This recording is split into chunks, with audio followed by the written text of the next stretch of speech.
chegou uma informação para a turma aqui da Record dizendo o seguinte, que a polícia vai investigar o caso e a Cris Scaff está acompanhando isso, vai chamar os dois amiguinhos do garoto, não é isso, Scaff? Porque eles teriam trocado uma informaçãozinha, né? Dizendo, aquilo você não falou não, né? Não tem uma história dessa? Que me explica um pouquinho melhor sobre isso, porque eles vão ser ouvidos de novo.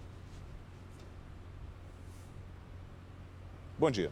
Pois é, William, bom dia para você, bom dia a todos. É o seguinte, esses dois amiguinhos do Marcelinho serão ouvidos novamente porque depois dos primeiros depoimentos aqui no DHPP, eles trocaram sim alguns e-mails, algumas mensagens eletrônicas e escreveram que não contaram aquilo, que mantiveram segredo. A polícia rastreou essas mensagens, rastreou esses e-mails e quer agora, hoje, descobrir o que é esse segredo. O que eles dois deixaram de contar nos primeiros depoimentos, portanto, agora terão a chance de falar novamente à polícia. Além disso, ao longo dessa semana, mais 5 policiais militares, como nós vimos na reportagem, também vêm prestar depoimento e também aquelas 2 pessoas que chegaram em primeiro lugar lá na casa dos Pesseguini. William. Lembrando que a informação aponta para um grupo formado por esses garotos, né? Um grupinho de colégio, até aí tudo bem.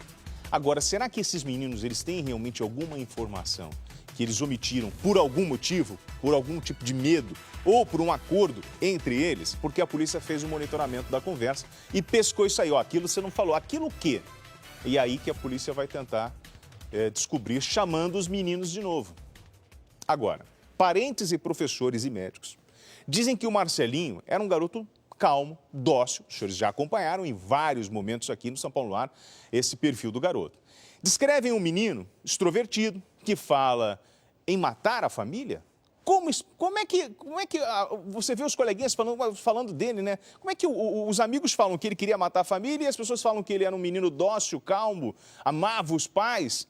Como explicar um comportamento tão oposto de um adolescente, do mesmo adolescente? São 2 pessoas ali, vivendo no mesmo corpo? Veja. 3 semanas após a morte de uma família inteira na Vila Brasilândia, ainda é difícil acreditar nos resultados da investigação. Marcelo Pesseguini, de apenas 13 anos, matou os pais, a avó e a tia-avó. Depois, se suicidou. Para a polícia, não há outro suspeito, mas o que ninguém conseguiu explicar é a motivação do crime. Foram tiros certeiros, quase queima-roupa, na cabeça das vítimas. A polícia lida com perfis antagônicos do adolescente. A descrição de parentes, vizinhos e professores passa longe do que chamamos de criança-problema. Ela vivia para aquele neto. Por isso que nós não acreditamos, ninguém aqui acredita que tenha sido ele. A gente chegava na casa, oi Marcelo, vem essa tia. Mas colegas da escola contaram à polícia histórias que derrubam a imagem de menino tranquilo e dócil. Um deles disse que no dia do crime, Marcelo assistiu às aulas com um ferimento na boca. Questionado, falou que havia usado a pistola da mãe e o impacto da arma teria causado o corte. O mesmo menino contou à polícia que Marcelo havia tentado matar a avó em outra ocasião com um arco e flecha.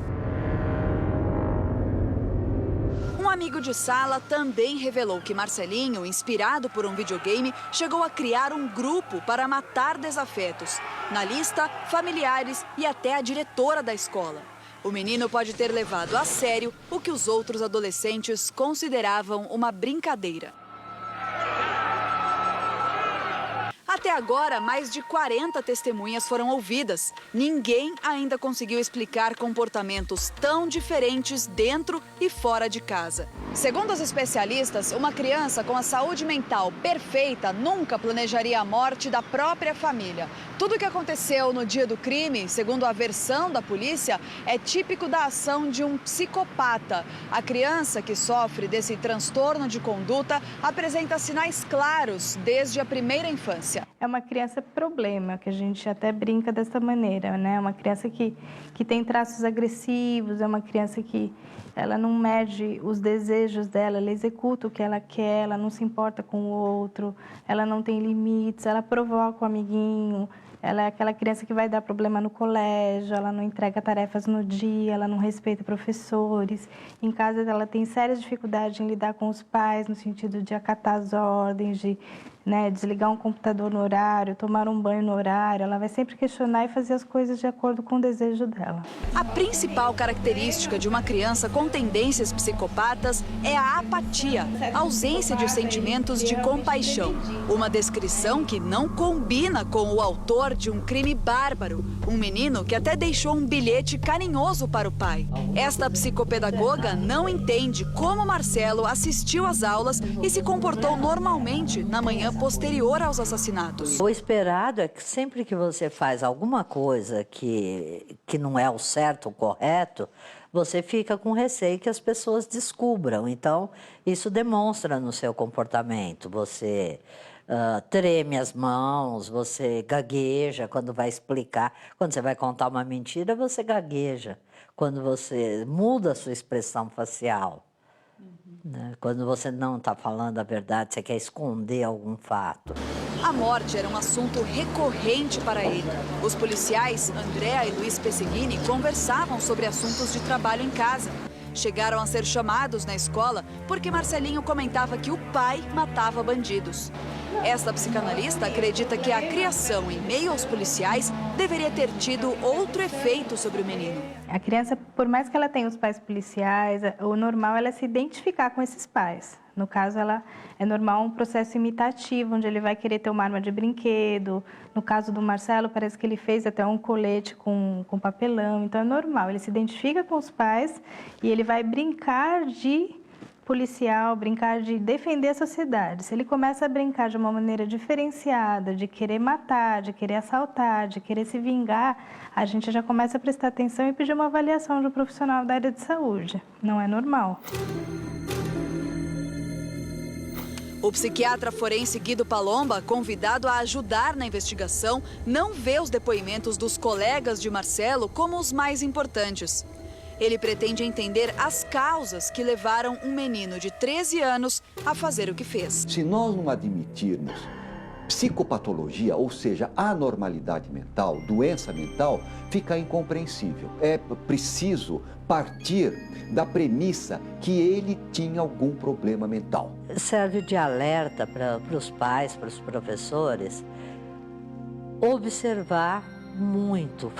Todo mundo tem que estar observando as crianças, tem que estar prestando atenção nas coisas que estão fora do gráfico. Precisa ser dito e falado.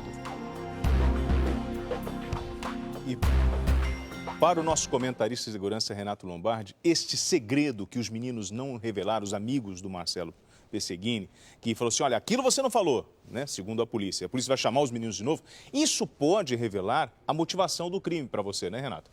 Bom dia, William. Bom dia a todos. Pois é, a informação que eu tenho é essa, que os meninos vão ser ouvidos novamente porque eles teriam exatamente informações que Marcelinho tinha passado a eles e que estaria ali a motivação do crime. Por isso que eles vão ser chamados e vão ser ouvidos novamente. Agora, quanto aos laudos periciais, William, os laudos vão ser entregues esta semana.